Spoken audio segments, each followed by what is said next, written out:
այնպես չի լինելու, որ տեքստը հրապարակվեց եւ վերջ։ Այսինքն մենք տեքստ հրապարակելու ենք կամ դրույթներ հրապարակելու ենք, որպեսզի հանրության զգացողությունները շոշափենք ու անդրադարձ ունենանք, այսինքն կարծիքներ հավաքենք, փոփոխենք եւ դրանք նույնպես քննարկվելու են խորհրդի հետ համատեղ։ Այսինքն սա դինամիկ գործընթաց է, որը նաեւ տևող է եւ հրապարակումից հետո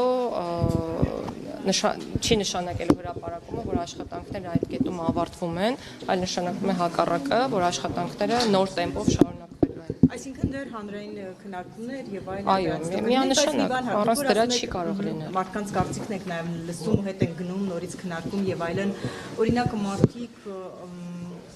դիմադիրները եւ ոչ միայն կոնկրետ շատ խիստ քննադատում են այդ անկախության հռչակագրի չլինելու հարցը, որ Նիկոլ Փաշինյանն արդեն հայտարարել է, որ իրենք դեմ են դրան։ Դուք օրինակ խորհուրդը պատրաստվում եք այդ հարցը քննարկել։ Մենք բոլոր հարցերը քննարկել ենք, օրինակ բոլոր հարցերը քննարկվել են խորհրդում են հավաքված մարդիկ, որոնք ունեն շատ տարբեր կարծիքներ եւ մենք պարտավոր ենք լսել յուրաքանչյուրի կարծիքը, բայց վերջում ինչպես կորոշվի ամփոփել նախագիծը, դա կմնա եւ նորմալ է, որ մնա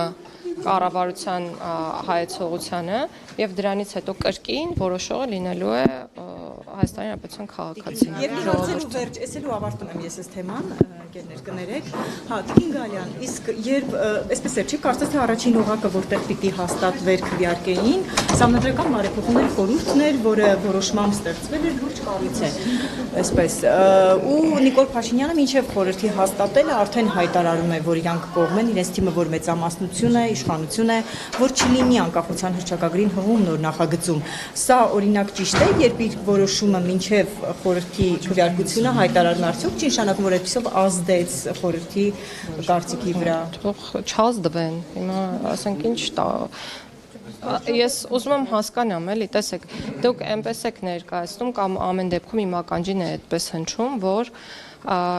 երբ որ մենք տեքստը հրապարակեցինք կամ հիմա եթե արվում են հայտարարություններ, վերջ։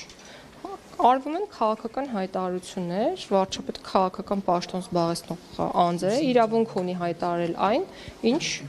ճիշտ է գտնում։ Խորհրդի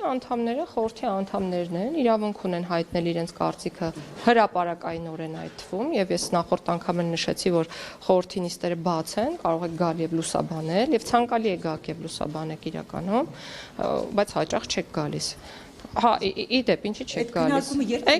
Ամեն ուրբաթ լինում է, ամեն ուրբաթ լինելու։ Չեմ կարող ասել երբ է լինելու, բայց ինձ թվում է Սահմանադրության ամբողջ տեքստը եւ ձեզ պետք է հետաքրքիր լինի եւ հանրությանը եւ ձեր միջոցով մենք հանրության նաեւ պետք է տեղեկացնենք, թե ինչ է արվում։ Սրա մասին է խոսքը։ Դա դե նայես դուք ինչն եք համարում հեղափոխական փոփոխություն։ Եթե օրինակ կառավարման կարգի փոփոխությունն է ընկալվում որպես հեղափոխական, այո, կառավարման կարգի փոփոխություն չի նախատեսվում, որովհետեւ պարլամենտարիզմը ժողովրդավարության լավագույն դրսևորումն է մեր ընկալման